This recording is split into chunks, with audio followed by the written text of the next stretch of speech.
what is going on, and welcome to this video. I know I'm pumping out videos today, but I'm super excited to just kind of like do some like basic Mega Ruby Alpha Sapphire play, specifically Alpha Sapphire, and just kind of making a decent amount of videos. So what I decided to do was I was rewatching my top 10 Wii U games. And I was thinking, I talked about how Disney Infinity was actually really, really disappointing to me. So I decided, why don't I do my top five-ish. I'm just gonna go through some of games that really, really, really disappointed me. So of course, Disney Infinity is one of them. I already talked about in the video. Go watch it. Top 10 Wii U games. Yay, an excuse to have an advert in one of my videos. But anyway, another one is Cat the Toad Treasure Tracker, and I also talked about that Wii U game in that video, but I'm gonna go a little bit more into detail about it in this video. It wasn't, I guess, more disappointing. I guess it was a little bit disappointing. It's a little bit hard to explain. It gave me so much fun for the first probably whole entire week that I played it after it came out. But then the second after that happened, bam! I didn't play it again, and I just tried picking it up like literally right before. Actually, I was trying to play it during that video, but I actually turned it off at the very beginning of the top 10 Wii U games just because I could not get back into it. A lot of it is just going back and grinding for gems, which is so boring sometimes. And while it doesn't look pretty, it doesn't look very appeasing, pleasing, like art wise. Like I keep doing this. Anyway, like 3D model or whatever wise, it looks pretty decent. But it just kind of has that polished Wii U look again, which I also talked about in that video. But yeah, Cat the Toad Treasure Tracker just it didn't really hit, I guess. Now, another game that was a little bit disappointed to me, actually the number one, if I was actually doing official top 5 or 10, is Mario Party 10.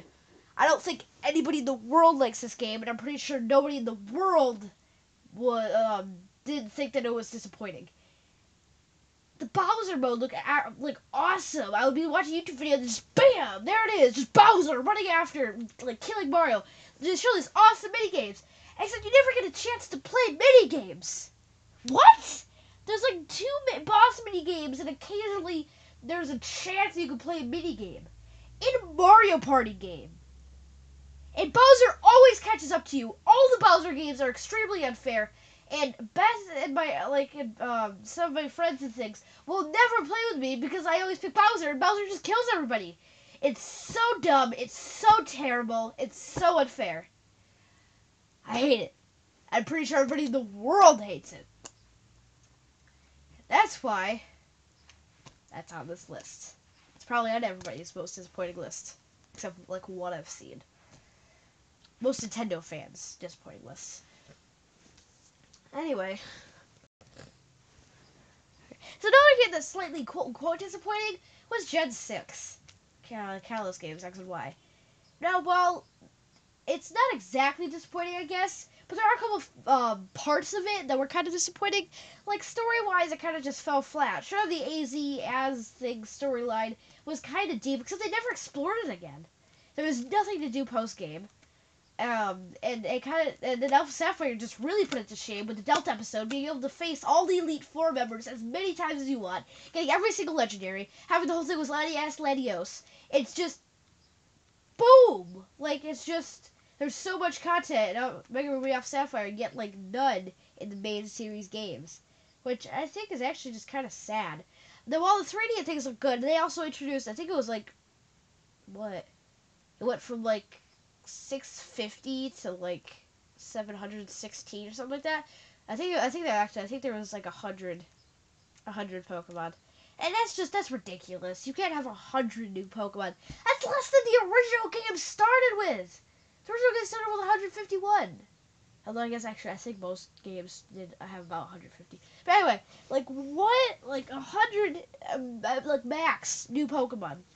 That's just ridiculous. And that's why Gen 6 had a couple of kind of weeks. And even the Pokemon that were introduced, some of them weren't even good. Klefki wasn't good. I guess the Scatterbug line was okay. Like see, they're so dumb I can't even remember their name. The like the pink swirly one. See, like I said, they're so dumb I can't even remember the name. Anyway, so that's why Gen 6 was a little bit disappointing to me. Anyway, besides that, there's no new games that are really that disappointing. I guess Mario Party 8, or not Mario Party, Mario Kart 8 kind of fell short in a couple aspects, like having just all the Koopalings and not fixing the character problem. A lot of the tracks were kind of unoriginal, and the only ones I really liked were like maybe Sweet Sweet Canyon and like Electronome. The Rainbow Road was atrocious. They brought back not that many good retro tracks. Besides that, that's pretty much it. So anyway, thank you for watching. Like me, go subscribe, and go check out some other videos. Go check out the top 10 Wii U games, which I was telling you about earlier. And go check out the video that I just uploaded, like a minute before this, which is the the top 6 Pokemon games in order.